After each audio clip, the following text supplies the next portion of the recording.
Bienvenidos a Trago y Medio. Soy Claudia González y este es un podcast de Viva la Boca.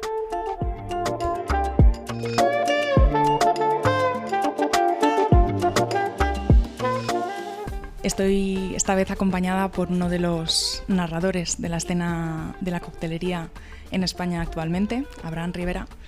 Y aunque el escenario ha cambiado, no estamos en una coctelería ni en un bar, sino que estamos grabando en casa, he de decir que me hace mucha ilusión ser esta vez la host del podcast y recibirte aquí. Bienvenido, Abraham, muchas gracias por venir a Trago y Medio. Qué bien, bien hallado. Abraham Rivera es periodista especializado en gastronomía, en coctelería, también en cultura y en el mundo de la música. Colabora con diferentes publicaciones, entre ellas algunas tan importantes como El País, también con El Confidencial, también con la revista Telva. Pero bueno, prefiero casi que nos lo cuentes tú un poco, cómo llegas hasta aquí, de dónde vienes. Sé que eres madrileño. Eso es. Por situarlo primero de todo, Abraham en la escena. Tengo 42 años. Crecí en lo que es el barrio del Alto Extremadura, al otro lado del Manzanares. La gente probablemente conozca la zona de Puerta del Ángel, porque se ha hecho como más popular por todo lo que es la gentrificación. Alto Extremadura es la siguiente parada, por así decir. Crecí allí, fui a institutos muy del barrio de Carabanchel, de Aluche. Creo que es importante marcar y comentar dónde crece uno y dónde estudia, porque de alguna manera también te marca en un futuro y también te habla un poco de lo que ha conocido a nivel de bares, de gastronomía. De cultura también. Claro, ahí está. Entonces,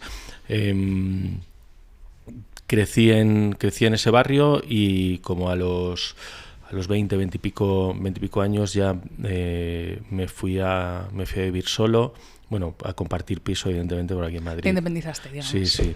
Y estudié Historia del Arte, no soy periodista, bueno, de periodista. Con carrera, pero... Historia del Arte, eso no lo sabía yo, ¿no? Sí, hice Historia del Arte y luego un máster para el Reina Sofía, especializado en arte contemporáneo, y lo primero que yo empecé a hacer fueron exposiciones, ciclos de cine, festivales de música.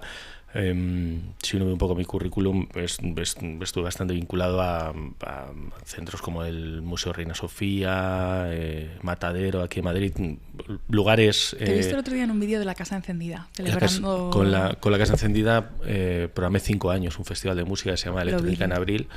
Era un festival que cumplió hace poco 20 años. Yo estuve 5 años pre-pandemia y luego justo cuando llegó la pandemia decidí como centrarme.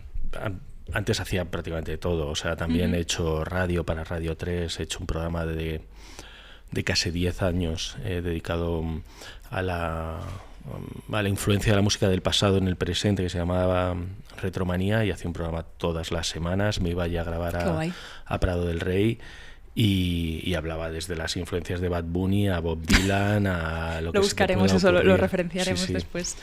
Y la parte de la gastronomía, evidentemente, el primer vínculo siempre viene pues por tu madre y por tu abuela, que son las que cocinaban en casa y son con las que te ibas al mercado cuando y eran pues las personas a las que ayudabas en casa, o ponías la mesa o te enseñaban a desde hacer un pollo al ajillo hasta lo que fuera. Vamos. Te han ido formando en la cocina doméstica. En esa parte sí. Y luego lo que son los bares y el beber, la verdad que empecé bastante tarde. Yo era el típico chaval de 15, 18 años que era un poco rarito y no bebía demasiado, y me empecé a introducir bastante tarde en lo que era. Y pues como cualquier persona a lo mejor se introduce en el mundo del cóctel, pues compras Curaçao azul y haces un Blue Hawaiian con ron, compras alguna botella rara, bebes gin tonics, no nada que se saliera de lo que podía ser un adolescente de esos años. Ese es el primer acercamiento, ¿no? Ese primer cóctel que haces, digamos, ese Blue Hawaiian. Pero bueno, luego estuve pensando que hubo una noche vieja con una novia que tenía, que nos flipamos tanto al ver el Gran Lebowski que nos llevamos todo para ir a las diferentes fiestas a las que íbamos en Nochevieja, o sea, fiestas particulares. Íbamos con todo lo necesario para hacer un ruso blanco, o sea, leche y vodka. Imagínate la fricada. Pero era muy divertido, a la gente le encantaba. Ojo, o sea, me parece guay. Luego invitábamos. ¿Les ofrecíais? Claro. Me parto. ¿Recuerdas tu primer cóctel? No el primero hecho por ti, así tipo doméstico de pruebas, sino el primero que tomaste en un bar, en una coctelería. Pues vamos a ver. Probablemente esto me ha pasado con muchas más cosas. Yo siempre he sido bastante inquieto, entonces yo empecé a dedicarme a escribir y a comer relativamente bien a medida que empezaba a trabajar en ello. De las primeras veces que se habló así como de ir a restaurantes dentro de lo que era el periódico El País, más que restaurantes a coctelerías, lo propuse para Madrid y justamente acababa de abrir Salmón Gurú, ya llevaba tiempo Angelita, estaba abriendo también por esa época, pues probablemente esos serían, o sea, las principales, las primeras referencias. Así que yo recuerde, porque sí, yo ya te digo, empecé a beber tarde e interesarme relativamente tarde. Y eso sería si empezáramos por el principio. Si empezáramos por el final, ¿cuál es el último que has tomado? Quizás esta semana o la semana pasada. Pues también por trabajo. Estuve en el Santa María, que tuve que hacerlo para el periódico. Grabé hace poco un podcast para Hoy en el País y nos pusieron un New York Sour sin alcohol y con alcohol. O sea que ellos tienen una rotabap y lo que hacen es desalcoholizar el vino y lo hacen de otras maneras.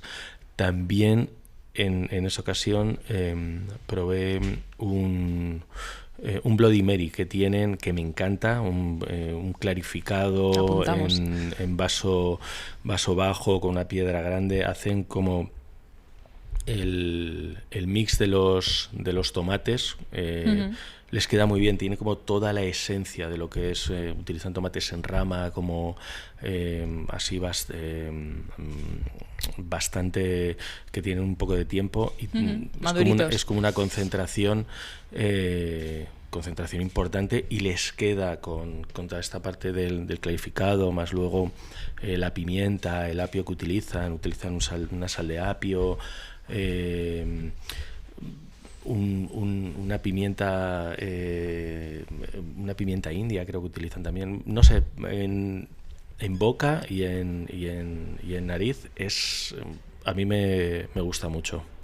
Apuntamos, tendremos que hacer al final un recopilatorio de todos los podcasts, los cócteles que nos han ido dejando los invitados. Sería una buena lista. Estaría genial, además que te pudieras hacer como una especie de mapa también, ¿no? Sí, que estén dispersos. De dónde poder tomarlo. Cuando me has dicho que empiezas un poco a conocer el mundo del cóctel vía trabajo, ¿no? Porque empiezas a escribir sobre ello, pero ¿cuándo es ese momento? Sitúanos un poco en el tiempo. ¿Cuándo comienzas a observar la coctelería, digamos, para narrarla para otros? ¿Y cómo empiezas? ¿A quién le propones tu primer tema de coctelería? ¿A quién se interesa porque esto es importante también, ¿no? Donde se da espacio para hablar de determinados temas también es importante. Bueno, creo que también está en el momento en el que yo empiezo a proponer temas de coctelería, Madrid se estaba moviendo a nivel de coctelería.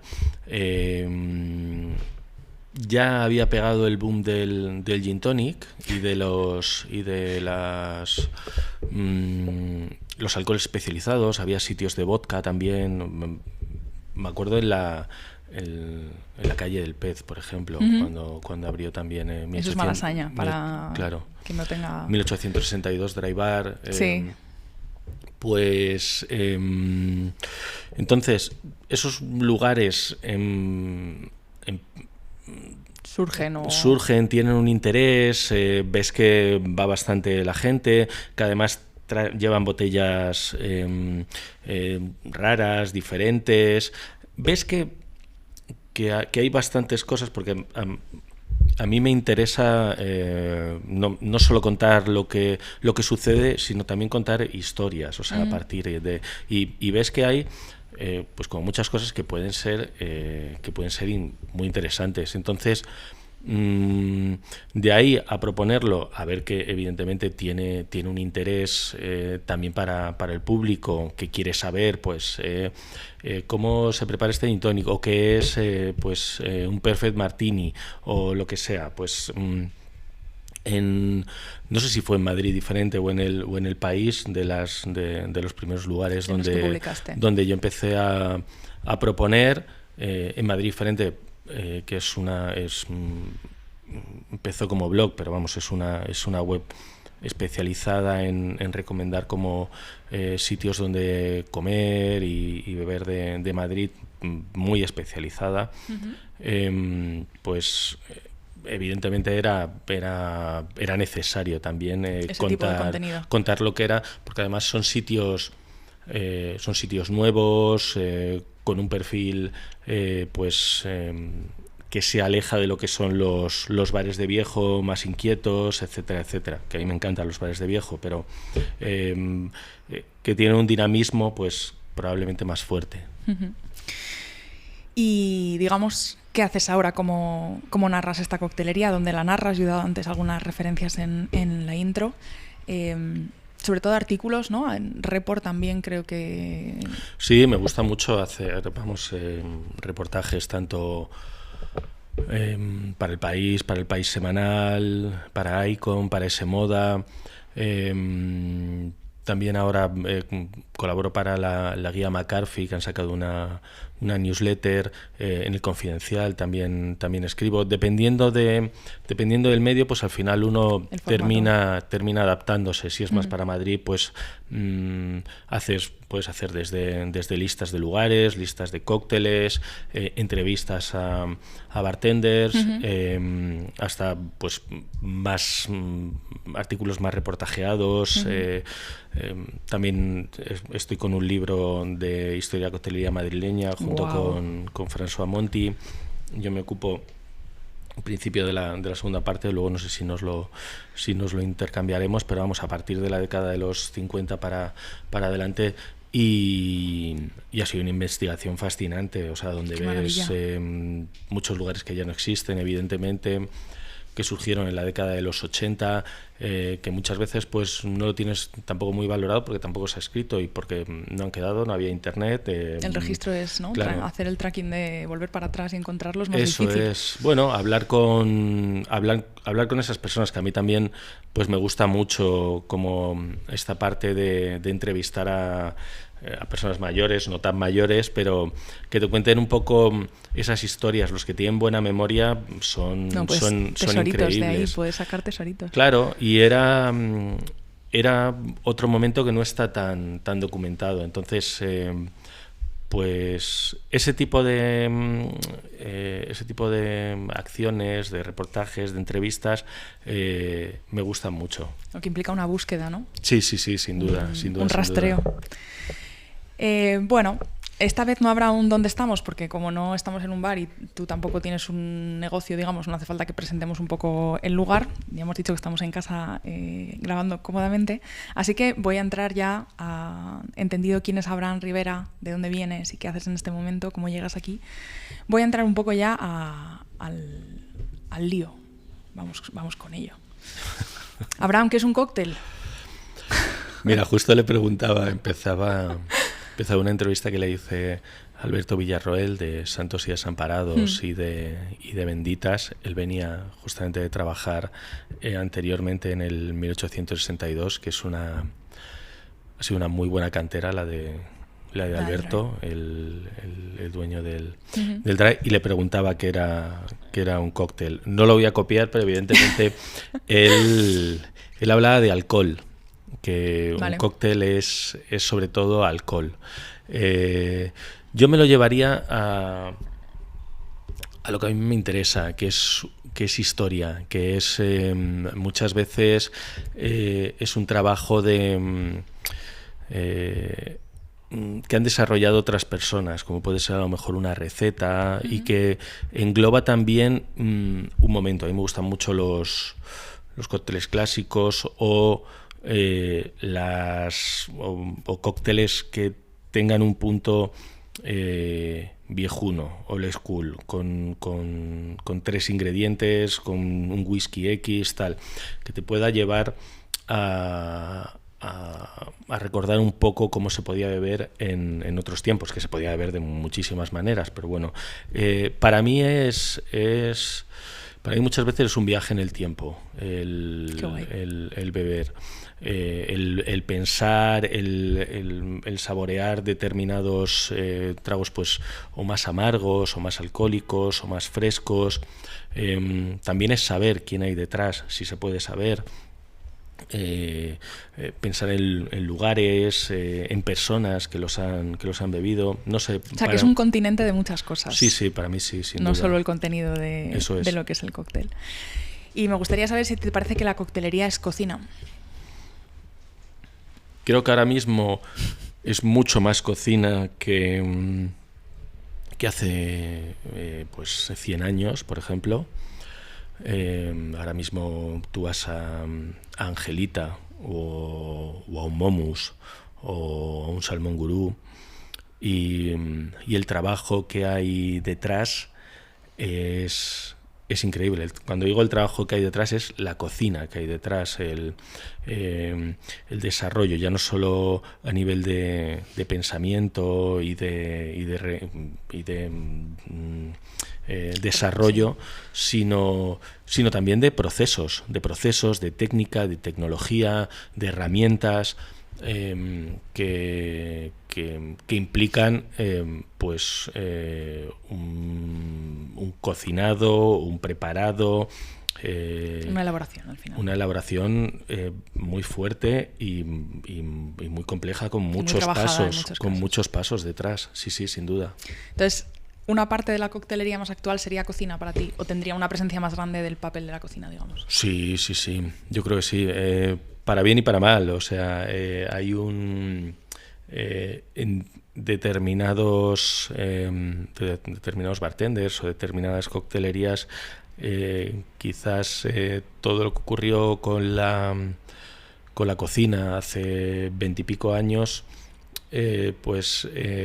repiten un poco esos mismos fallos en cuanto a fijarte pues demasiado en la tecnología o en la técnica y no centrarse tanto en el sabor, que ahora mismo la tendencia dentro de la cocina es la cocina de producto. También yo creo que en el mundo que vivimos ahora, que todo lo tienes ultra presente, la época pasada y todo lo que sucede ahora mismo, es mucho más fácil retroalimentarte de todo lo que hay de antes y hacer como una especie de mejunje, etcétera. Me la has dejado ahí justo para chutarla porque te iba a preguntar a continuación si existe un equivalente de la alta cocina en coctelería, y creo que esa referencia que haces de la cocina de los últimos 25 años te referías a esa parte de la alta cocina que desarrolla un montón de técnicas, de herramientas, ¿no?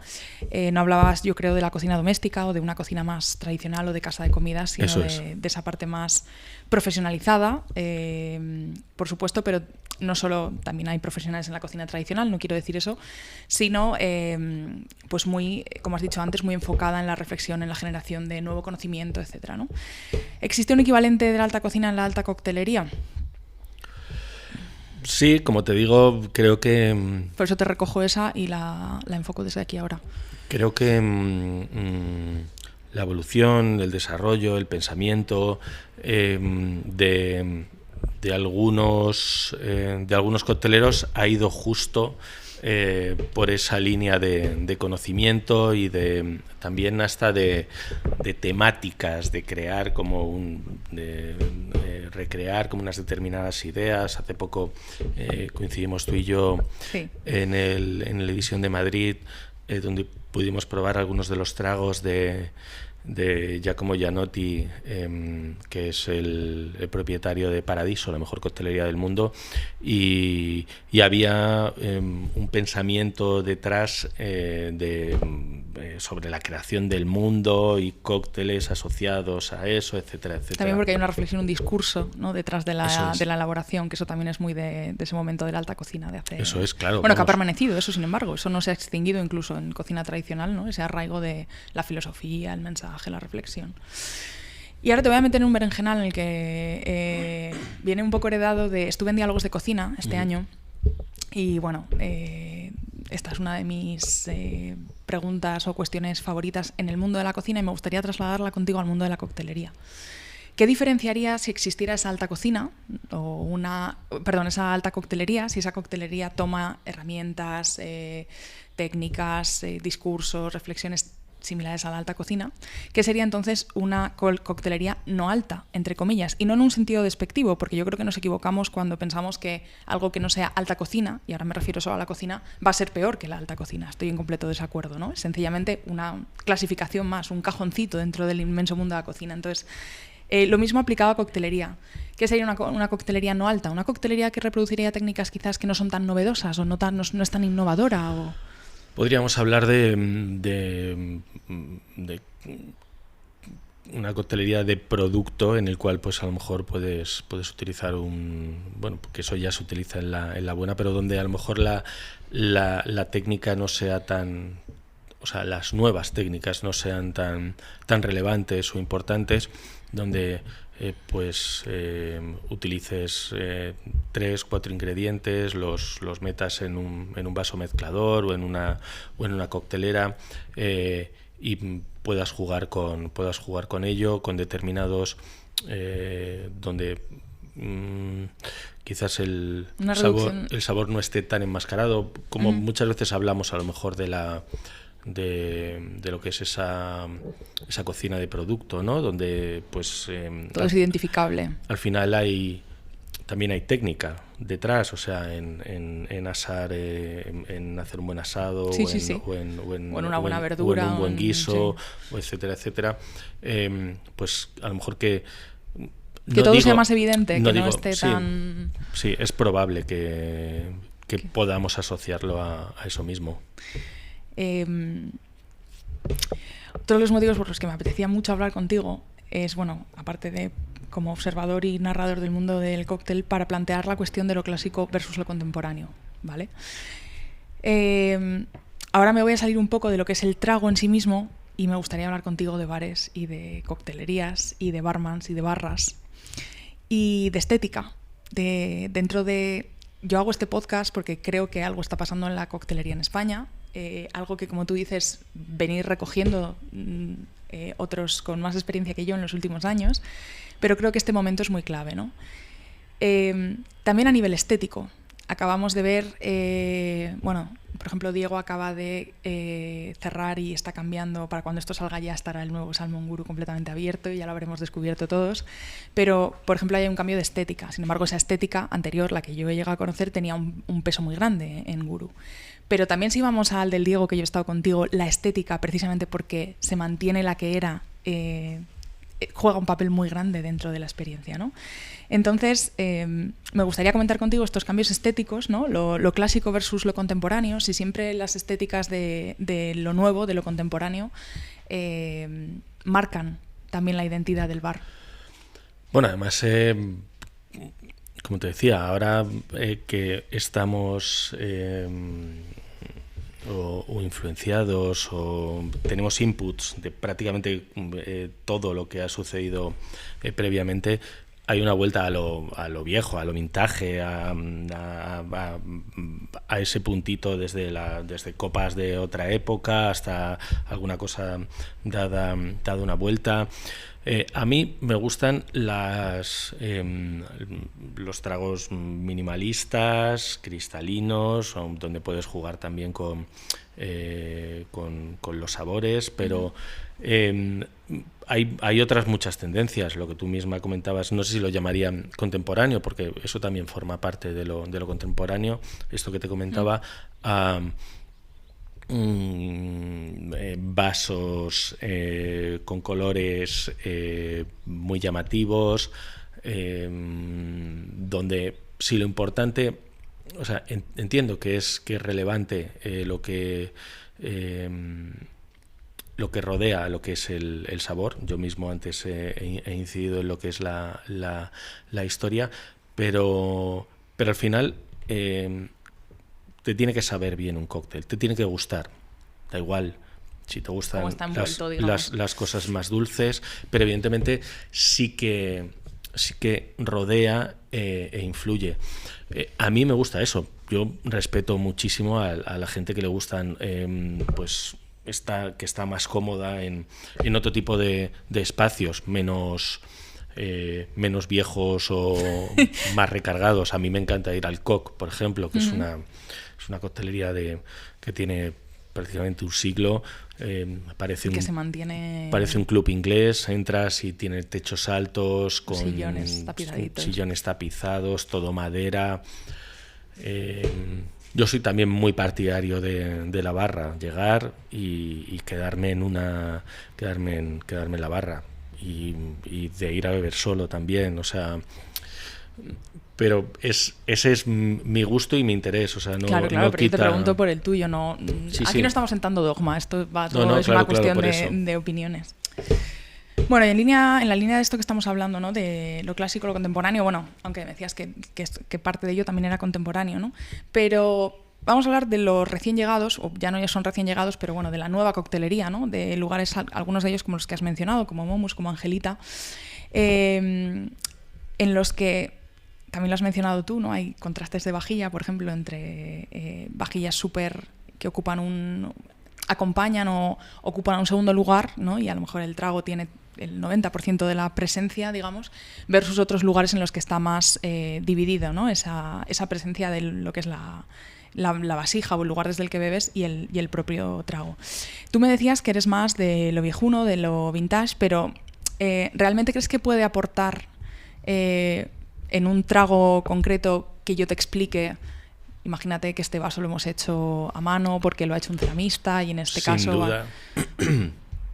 Perdona, sin duda, o sea... hay algunos vasos de Blow o de Klimer que es metértelo en la boca, en los labios, y el trago de alguna manera te sabe diferente. Hay una elegancia, una sutileza que para mí es muy importante. Es como con una buena copa de vino. Te marca una diferencia. Sin duda, a beberlo con un vaso gordo, con lo que fuera, que al final... te lo bebes igual, sí, pero la experiencia es distinta. Pero es evidente que si tienes la posibilidad, lo vas a hacer, sin duda, porque cambia. Uh-huh. Y en lugares, por ejemplo, como Angelita o como Momus, aquí en Madrid, ambos, hablábamos, bueno... En Momus a lo mejor sí que ves un poco más de la elaboración, ¿no? Pero, por ejemplo, en Angelita está totalmente embotellado, como decíamos todo, porque las preparaciones se hacen como en una cocina de comida. Es decir, se prepara por la mañana, se envasa, se conserva y sencillamente se sirve directamente, ¿no? observar la elaboración, o sea, versus un Koch, versus un del Diego, que están ahí todos en la misma calle, observar la elaboración, o sea, estar presente en la elaboración, ¿suma al trago o a ti no te resta el hecho, en la experiencia, el hecho de no ver cómo te preparan el trago? ¿Crees que nos estamos perdiendo algo ahí? Estoy a favor de las dos cosas, de los cócteles embotellados, porque tienen un proceso detrás que implica que tiene eso, que hay que hacerlo de esa manera. Y que se van a servir a temperatura perfecta, eso te lo aseguras siempre. Si luego además pues eso ayuda a que el bartender me lo pueda contar o tenga más tiempo para contarme qué es lo que ha hecho previamente, si le pregunto, sin que me dé la turra ni nada parecido, pues a favor. Y si el cóctel se va a elaborar, siempre me gusta que sea delante de mí. Yo por eso, ya te digo, casi siempre voy a... Eres de barra. Soy de barra y siempre estoy ahí fijándome todo, voy moviendo la cabeza, voy preguntando, esto, otro, este whisky, ¿por qué le pones esto otro? ¿Qué cantidades le pones? Yo soy muy molesto, o sea, vamos, soy muy molesto hasta que, o sea, me suelo ir a como un rincón. En el Koch me gusta ponerme. ¿Tienes tu sitio? Me gusta ponerme como en la esquina, sí. Cuando voy al Alfaro, que es un bar de viejo donde puedes tomar vermut y fino manzanilla, también me gusta ponerme como. O sea, tienes tu sitio en esquinita. cada coctelería, en cada bar, tú ya tienes identificado donde eres asiduo, tienes tu sitio. Los que me gustan mucho, sí, igual que en Sabas. Vamos, otro gran sitio de Madrid. Soy fanísimo, sí. ¿Fuera? O sea, ¿eres de barra en Sabas o en la salita de atrás? No, allí delante viéndolo barra todo. Y en la zona donde está Gintas, o sea, en Izquierda esa esquina, eso es. Me encanta. Sí. Además él lo sabe. O sea, sí, siempre... cuando llegas ya sabes qué banqueta vas a escoger. Eso es súper bonito, sí. Este apartado de preguntas yo le llamaría ¿qué hay de nuevo? Y me gustaría también hablar del papel como narrador y observador y divulgador de coctelería. Me gustaría hablar contigo de novedades, del papel de las tendencias y de las modas, ¿no? en este super nicho, en este sector dentro del sector. Eso, cuando me enviaste un poco las preguntas como para hacerme un poco de idea de... ¿Por dónde iban a ir los tiros? Por dónde íbamos a ir. Me recordé un poco a lo que me pedían muchas veces en ese moda todos los meses y soy incapaz, o sea, cuando estás escribiendo todos los meses de este tipo de cosas como de tendencias y tal, se te va la cabeza. Nunca me he fijado en tendencias, modas. Evidentemente uno aprecia gustos, tiene que escribir evidentemente de ello, ve que pues que te llegan botellas o te llega información o ves en determinados foros pues que hay un interés, pero estamos hablando de España, entonces yo creo que estamos en un nivel todavía muy bajo, o sea, a nivel de gran público. Donde la gente va poco a poco descubriendo pues lo que es el mundo de la coctelería, lo que son los grandes tragos, principalmente. Muchas de las coctelerías importantes de aquí de España se siguen nutriendo de mucho público de fuera, mucho internacional. Sí, esto ha salido también en otras conversaciones. Extranjero.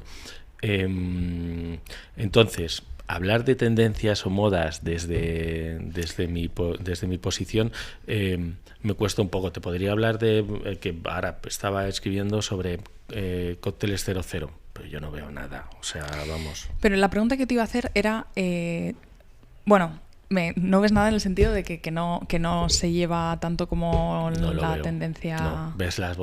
Vas al Mercadona, ves la Tanqueray 00 y al lado la Tanqueray, mismo precio.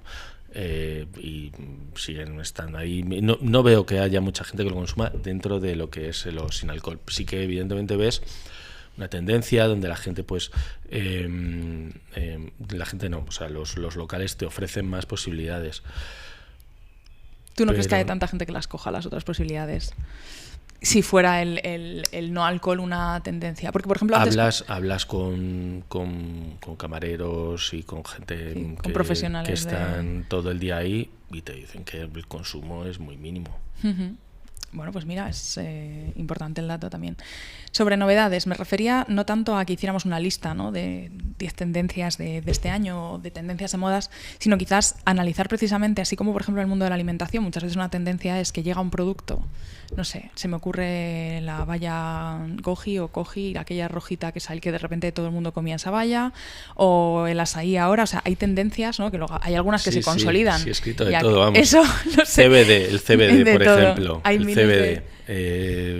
Ha sido tendencia a tope y ahí parece que no... Bueno, parece que igual se queda una parte, ¿no? Sí, igual que se ha introducido dentro de lo que es el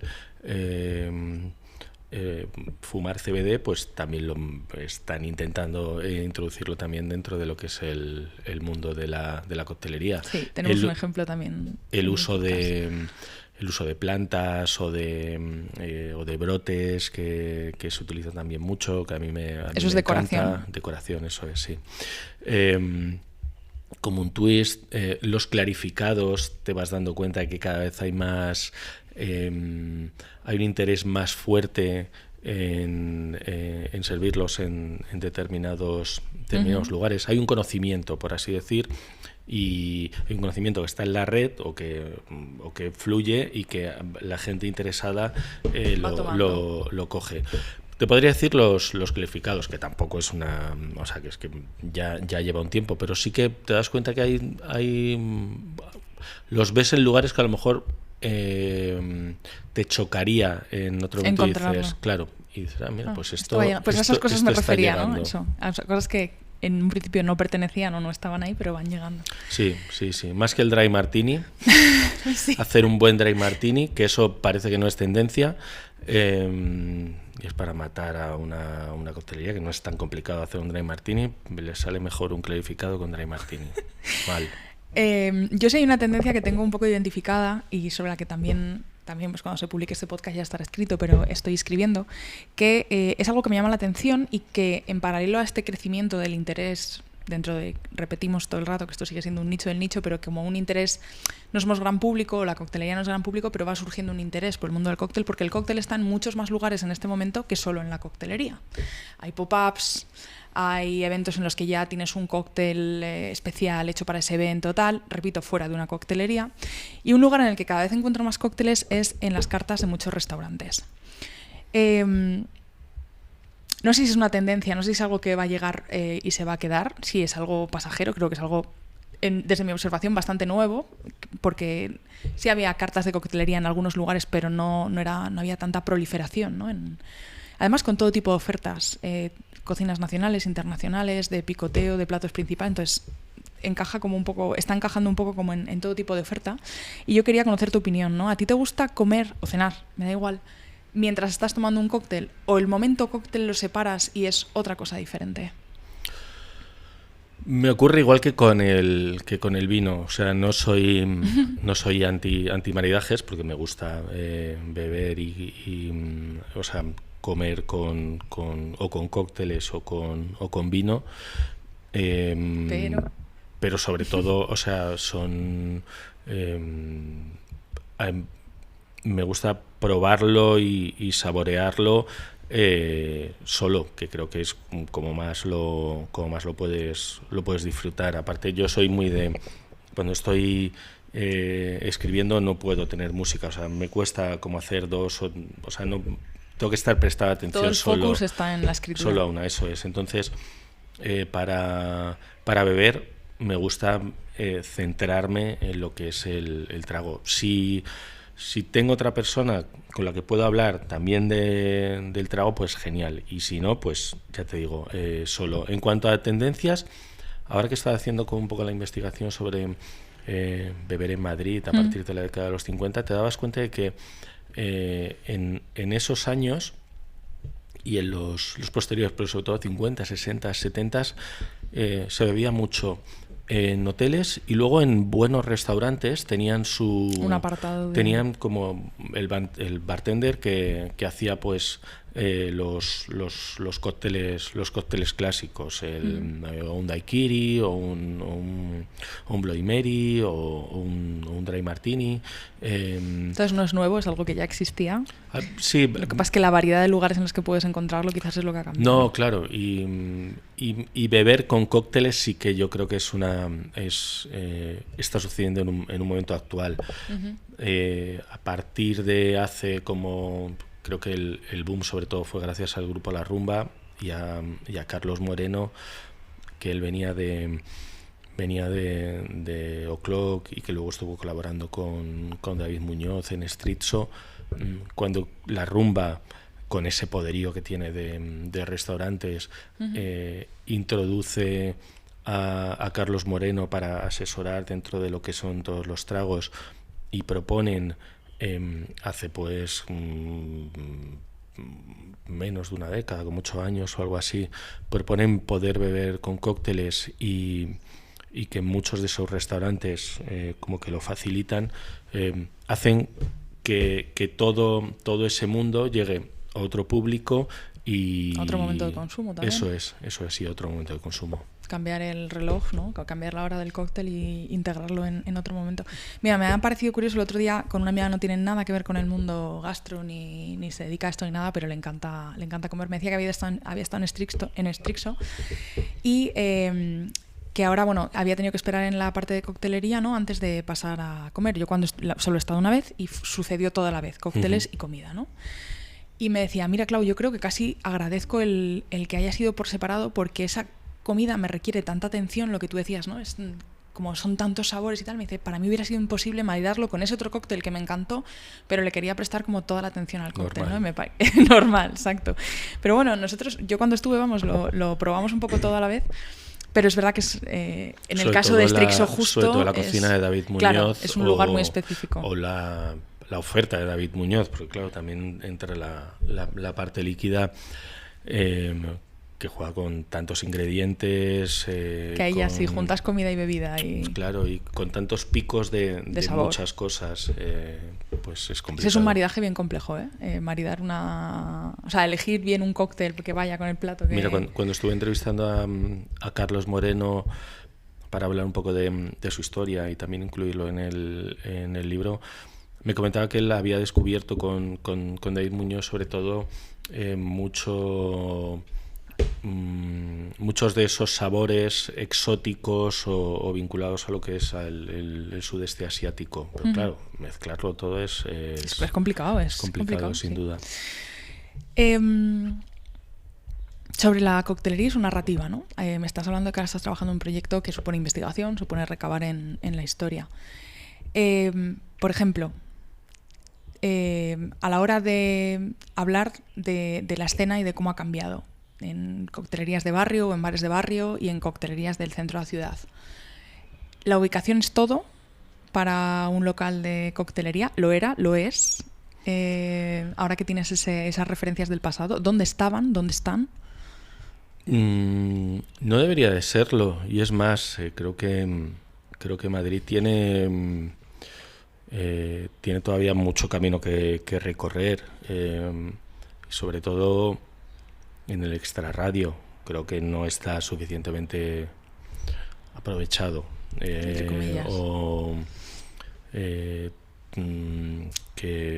todavía, o sea, somos muy de centro, de venir a hacer todo en el centro. Parece que no puedes irte a Usera, a Tetuán, a salirte de la M30 con el excelente metro que tenemos. Antes había coctelerías muy específicas, coctelerías antiguas y algunas nuevas, pero todas se situaban en lo que es el centro.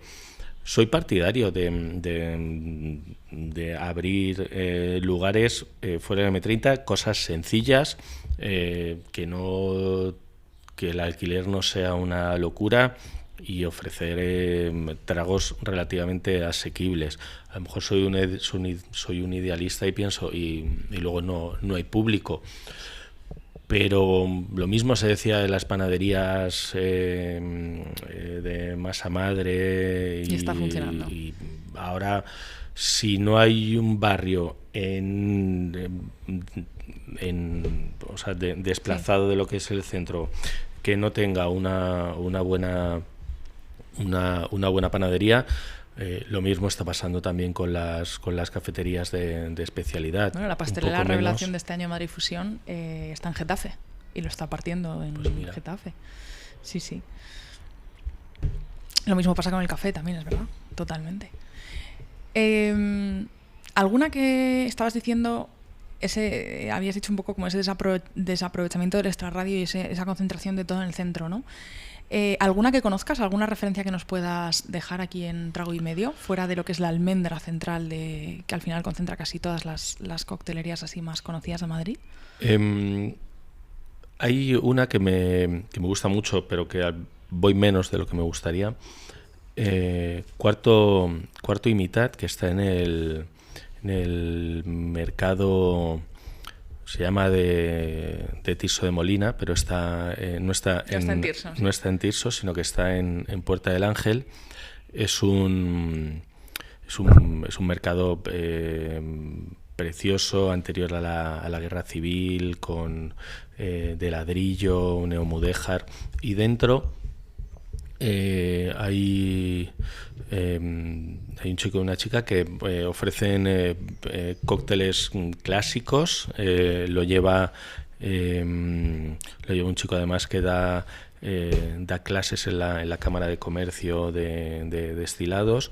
Tiene un gusto excepcional y reivindican mucho pues el do it yourself, lo que es la cultura de barrio, y es un lugar no tan conocido, por lo menos conocido por la gente que vive en la zona, y está fuera del M30. Evidentemente está en Puerta del Ángel, que es una zona que ya está gentrificándose. Todo acabará gentrificándose, no hay lugar que se libre claro. de la gentrificación. Es la que te podría... Luego ya hay cosas como viejas, tipo Soto Verde o tal, que solo van como hostelería que lleva abierta muchísimo tiempo y que da tragos viejunos. O sea, como se podían beber en los 80, no ha cambiado favorito. Nada con sofás y con gente vieja jugando al dominó, lo que sea. Una escena completamente distinta de la que encuentras en una coctelería del centro, eso es así. Eso es así. Por curiosidad, de toda la investigación que estás haciendo, ¿dónde estaban antes las coctelerías? Me has dicho en hoteles y en restaurantes, pero ¿en el centro de la ciudad o más disperso? ¿Ha cambiado este mapa?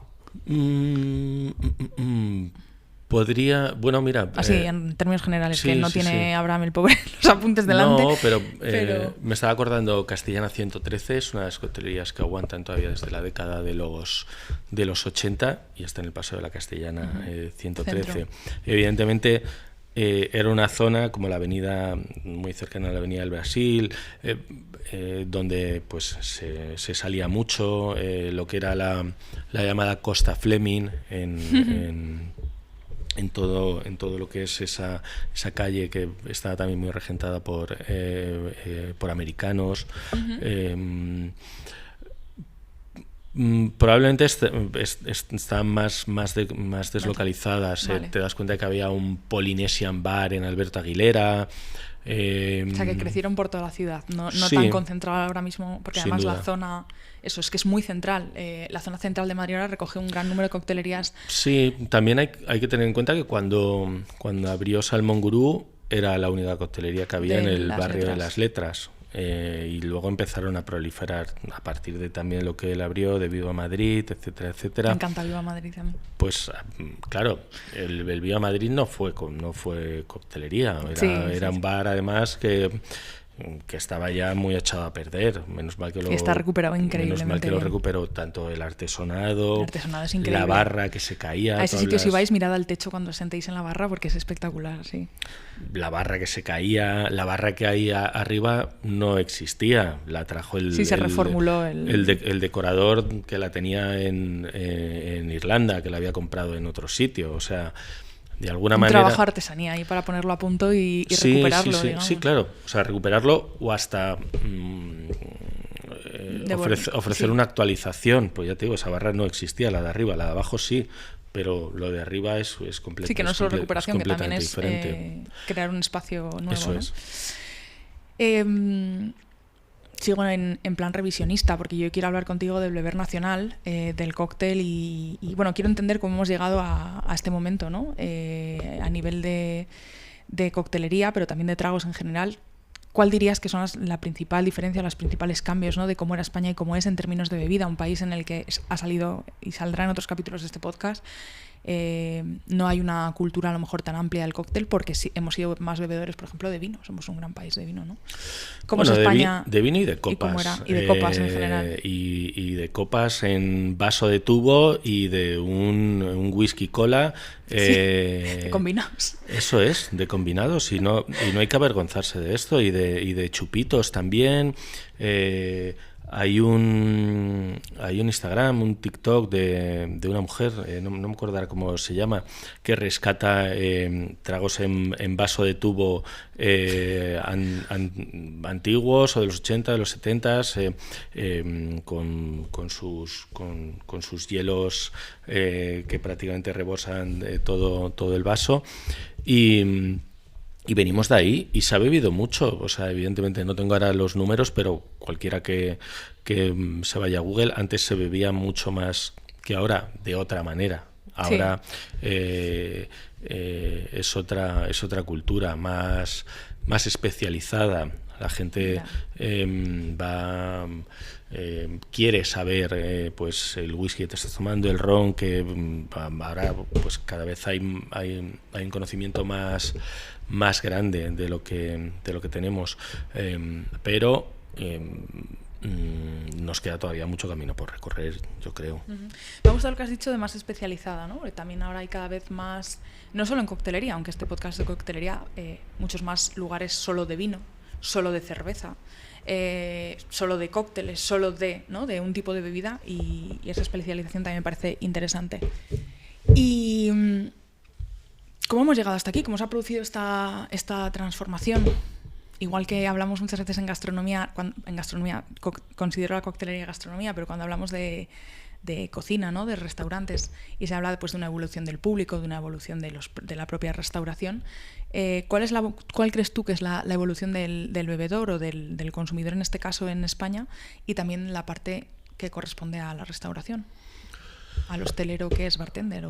Creo que tiene mucho que ver, evidentemente, con la industria y con un modo de hacer las cosas más, me sale casero o artesanal, de determinadas marcas, de determinadas personas, con una distribución cada vez más fácil, más accesible, un conocimiento, evidentemente, que creo que ha aparecido ya varias veces en la conversación, pero al tener más acceso a determinada información, pues también pues quieres conocerlo, quieres probarlo. Creo que en algunos momentos te da la impresión de que va más por delante el mundo del bar, y en otros te das cuenta de que es el cliente o el público. Creo que un punto medio es lo perfecto, ni que te encuentres bares que al final el público no va a poder ir porque no tiene ni idea. Evidentemente tiene que haber algo de vanguardia y algo de agitación dentro. Que haya un lugar intermedio de tránsito, ¿no? Que no sea tan complejo de entender a lo mejor. Sin duda. Evidentemente siempre hay que presionar hacia adelante, por mucho que yo esté dentro de lo que es el inmovilismo en determinados lugares y en determinados sabores, pero eso no quita para que tú vayas a Sabas, que me encanta ir, que vayas a probar tragos viejos y tengas botellas nuevas de whisky, de ginebra, de lo que sea, ¿sabes? O sea, que no estés tomándote un whisky sour con una botella de Valentine's, o sea, sino que puedas pues avanzar y lo puedo, o si es una botella de Ballantines, pues una cosa nueva que haya surgido, o sea, que también que también no, puede haber una que no evolución ocurre ahí, nada. Sí, por eso te digo, o sea, además cada vez más las marcas grandes se dan cuenta de todo esto, y igual que con la cerveza artesana, que empezó como un lugar de nicho, como muy especializado, marcado por pequeñas microcerveceras que surgían en barrios, etcétera, etcétera. Hubo un momento de boom total de cerveceras. Claro, pero también todo eso las grandes marcas tomaron nota, y ahora no hay una cerveza grande que no tenga o que fabrique determinadas cervezas artesanas. Eso también. Sí, es otra cultura, te estás apropiando de una manera de hacer las cosas, etcétera, etcétera, pero está bien. Está bien que las grandes marcas evolucionen, cambien y cojan lo bueno que pueda haber en otros. En todo lo que puedan coger. Eso sí, es, sin efectivamente. Duda. Te iba a preguntar por Madrid y por Barcelona. Hemos hablado ya de Madrid bastante, casi toda la conversación, entonces me gustaría enfocar directamente la pregunta en Barcelona, ¿no? ¿Cómo era Barcelona y cómo es ahora a nivel en el mundo del cóctel? ¿Cuántas veces has ido a Barcelona de coctelerías? Esa sería una pregunta más divertida, pero... Yo soy un gran fan de Barcelona. Es que te he visto mucho... Y ahora con esto de los hablos y... Está todo más asequible el tránsito en tren, sí. Y los trenes de alta velocidad que no te ven una riñonada, creo que iré bastante más. En Barcelona... creo que ha habido una cultura mucho más grande, más fuerte, por todo el turismo que han tenido. Eso es salvaje, sí. Eso es claro. Pero luego también tienen como una permanencia a lo que es los lugares de toda la vida, esa identidad también catalana, barcelonesa, que ha hecho que permanezcan muchos lugares de toda la vida. Boadas, Ideal, Tándem, muchas tabernas, además muy deslocalizadas, tabernas de toda la vida, donde tienen un vermut que les suministran desde hace 50, 60 años. Y sigue siendo el mismo igual. Soy un auténtico defensor, y luego muchos lugares nuevos. Hemos hablado de Paradisos, Ips, Solange, todo lo que está haciendo Antonio Naranjo con Bareto, el Olympic.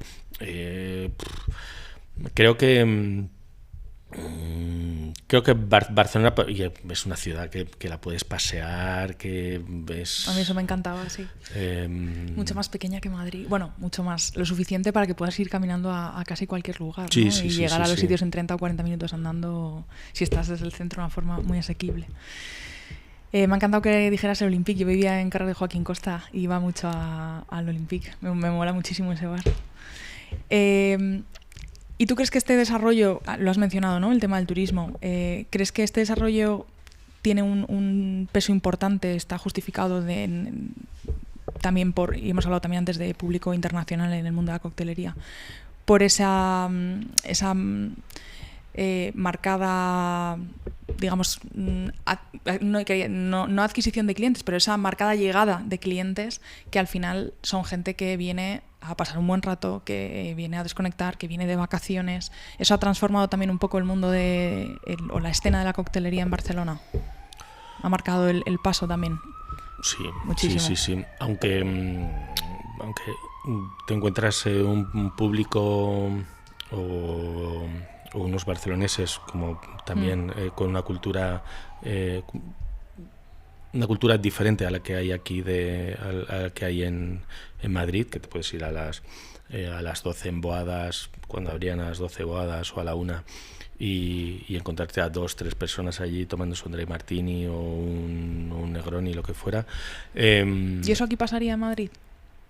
Bueno, tienes que no hemos hablado de ello, pero Milford, Richelieu, barrios bien, donde la gente tiene otros trabajos, uno tiene trabajo, pero no tiene problema con estar bebiendo a las 12, 1 un miércoles. Vamos. Sí, Sí, sí pasa, es diferente. Pero ves también perfiles de cliente cultura. distintos, ¿no? Que es lo que Sí, estabas señalando. Son dos ciudades diferentes. Entonces, pero el turismo y el turista, ahora hay mucho problema con todo esto de la turismofobia y con la transformación de los barrios, con Airbnb, evidentemente. Pero creo que la gente que quiere ir a beber o que quiere ir a comer o que vincula gastronomía y viaje, ¿no? y viaje, beber, o donde yo incluyo todo esto que es en el mundo cultural, por así decir, creo que es importante y vital, porque hay mucha más historia detrás de la que nosotros tenemos. Entonces, de alguna manera tenemos también que alimentarnos de ello, sin perder la esencia de otros lugares, de que los todo barrios, es compatible, etcétera. no estamos hablando en el sentido excluyente de las cosas, sino en el de sumar, ¿no? Me gusta mucho esa respuesta. Tengo una curiosidad que no quería dejar de plantear hablando contigo, también relacionado con la coctelería. Esta vez me voy a salir de España, porque querría saber en cuántos países distintos o cuánto has viajado, ¿no? Quizás por el hecho de probar cócteles, o has viajado por otro motivo, pero has aprovechado para probar cócteles. ¿Dónde has bebido? No he bebido en tantos sitios. Me gusta mucho ir a Italia de vacaciones o por viajes que también hago. Me conozco relativamente bien Italia. He estado en Génova, en Milán, en Roma, en Puglia, en toda la parte de Sicilia, Nápoles, que me encanta. Para mí, a nivel de coctelería, he estado en Nueva York, pero hace tiempo. Debería volver. De lo que conozco y de la cultura y de la relación que también tienen con los lugares, con el beber, con el aperitivo, con cócteles que me encantan, como el Negroni, el Martínez, el Sbagliato. Es que para mí Italia es tu lugar feliz. Es un espacio de fantasía, también con muchos lugares viejos, muchos lugares nuevos. Mucho patrimonio en hostelería también, de bares increíbles. Sí, sin duda. Mucha barra. Yo me fijo mucho en las barras de madera que tienen.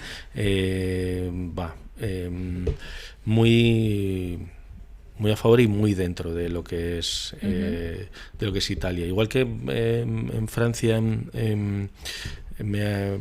lo que he conocido no me ha suscitado tanto, no te ha captado tanta... tanto interés. Igual Portugal me gusta mucho, pero se bebe de otra manera. Así a nivel europeo, pues, cuando estuve en Suiza hace poco, tampoco te creas que a nivel de beber me pareció tan extraordinario. Creo que como cultura, o sea, como cultura del cóctel, Italia es perfecta. El crush de Abraham Rivera fuera de España es Italia. El mío yo creo que también lo sería, ¿eh? Me parece una respuesta muy buena. Y a nivel de experiencia, como narrador y como bebedor de cócteles, ¿no? Pero como alguien que no siempre que tomaras un cóctel será para contarlo, evidentemente, pero como yo creo que cuando nos dedicamos a esto ya tenemos un cierto radar también para comer, ¿no? Para describir, vas con los amigos a comer o a beber y aunque no estés trabajando porque no lo vayas a escribir, sí que tienes determinadas antenitas encendidas y te fijas en determinadas cosas, ¿no?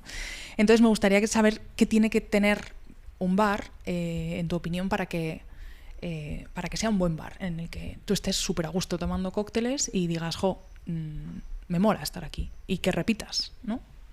Que se convierta en uno de esos lugares que decías antes, en mis sitios habituales, ¿no? ¿Qué elementos son? Una barra me gusta mucho, que tenga...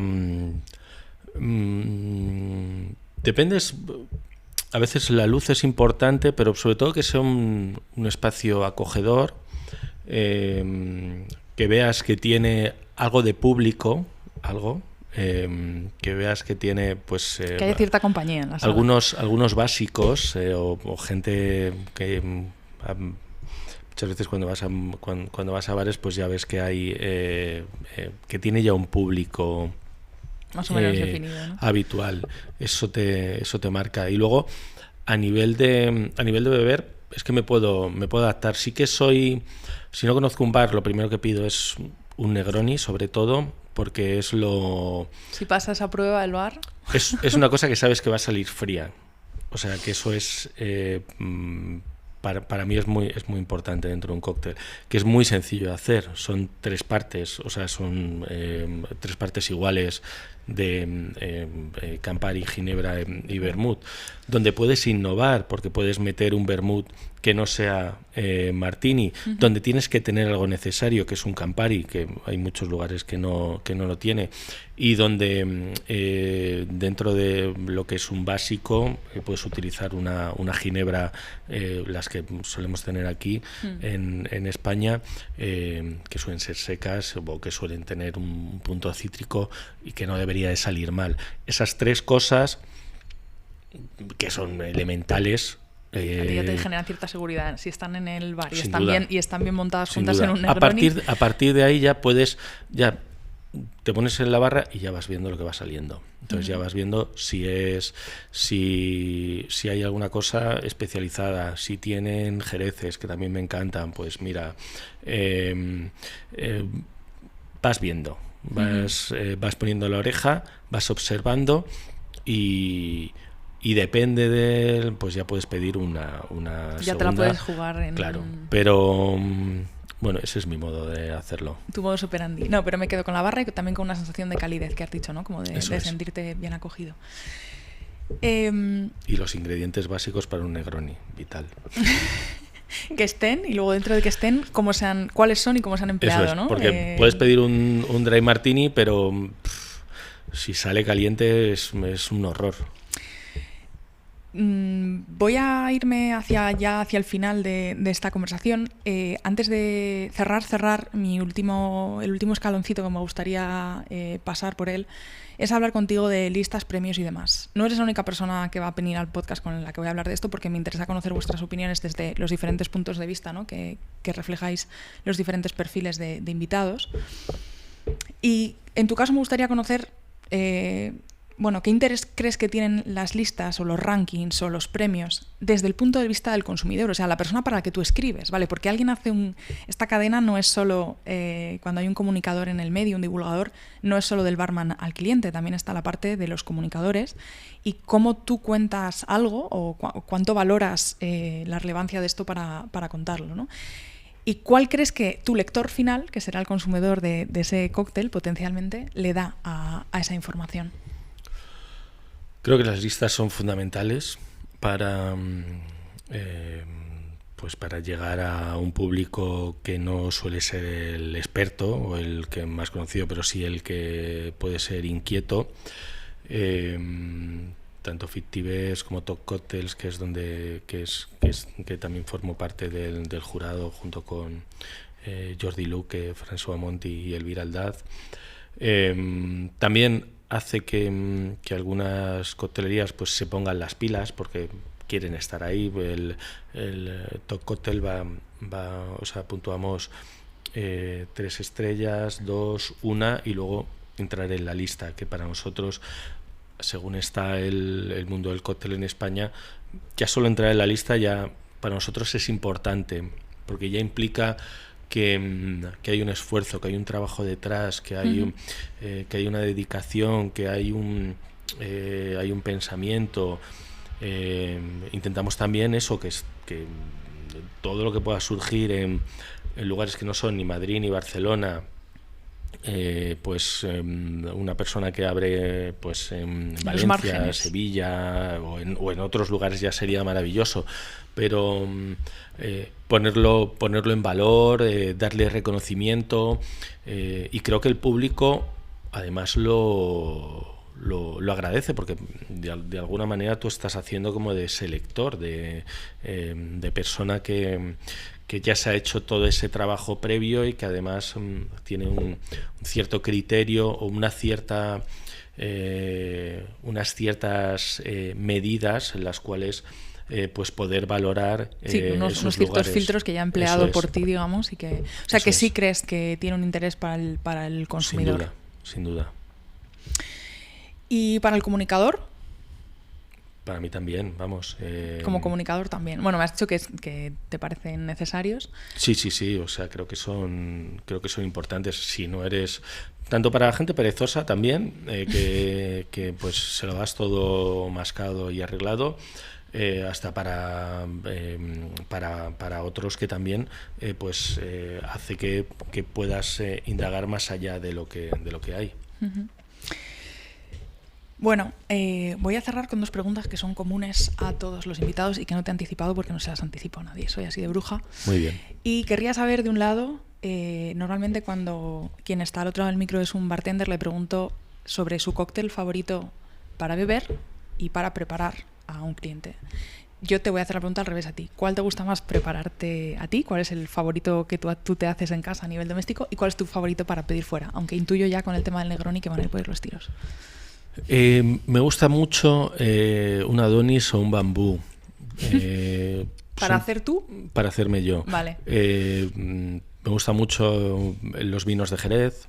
Sí, lo has mencionado también. Fino, manzanilla, amontillado, y me gusta mucho el vermut también. No es un trago excesivamente alcohólico, ya que lo que utilizas son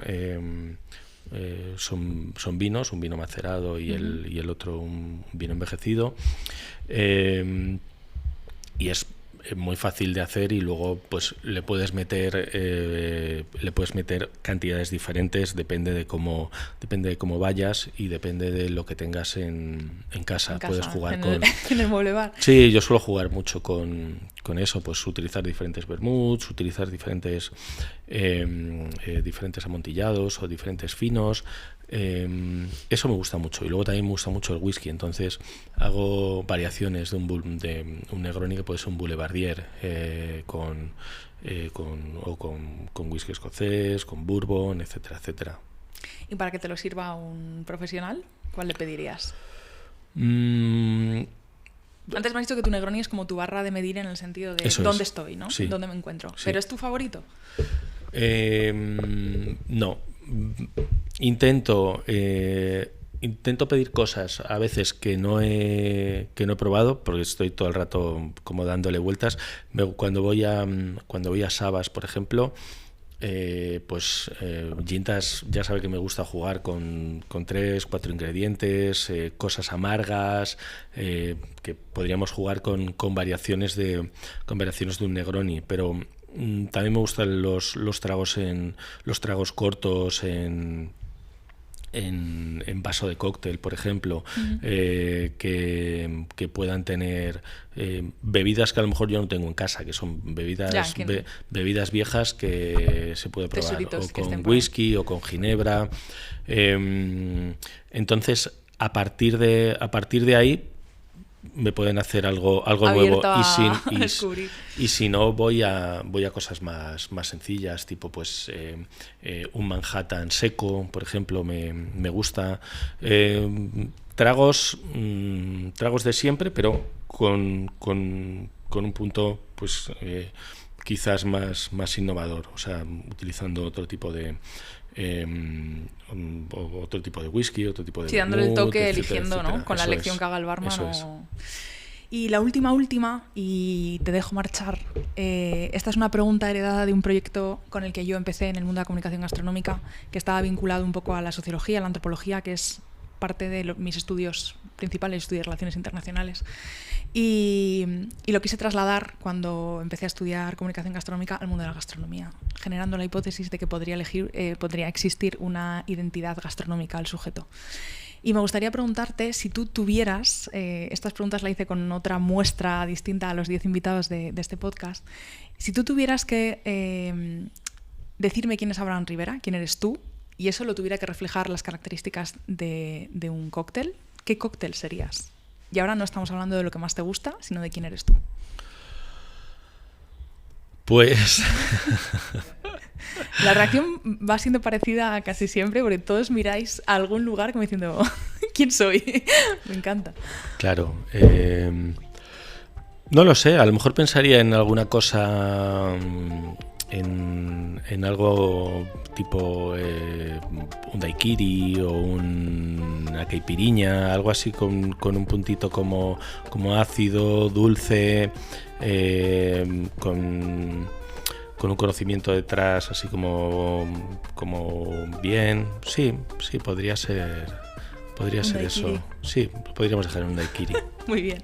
Abraham Rivera, muchísimas gracias por venir conmigo a charlar a trago y medio. Y nada, nos vemos en los bares, porque al final sí nos vemos en los bares. Mil gracias. Muchísimas gracias. Un placer.